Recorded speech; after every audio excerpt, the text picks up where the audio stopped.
Hi everyone, it's Marky. Today I just wanted to talk about this GM Tools Drill Bit Set.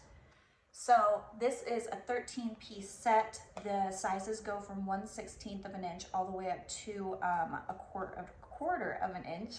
And so I'll just give you a little size comparison so you can see the difference. There's a ton of variety in the sizes. This is the smallest and this is the largest. Each tip is 135 degrees, if you can kind of see. So that is going to fit into most things that you were trying to drill out. It's not going to wear down. It's going to be really durable. It is made of 5% carbon, and that carbon is what keeps it wear resistant and stripping resistant. You're not going to have it breaking or snapping or anything like that. It is really, really sturdy and durable.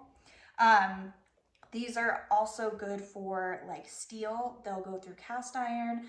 They will go through wood, obviously, alloy, aluminum, anything like that. And you're not gonna have them breaking on you or wearing down. So I think this is a great set. They fit into most drills, so you don't have to worry about making sure that they're gonna fit your drill. They fit all standard drills.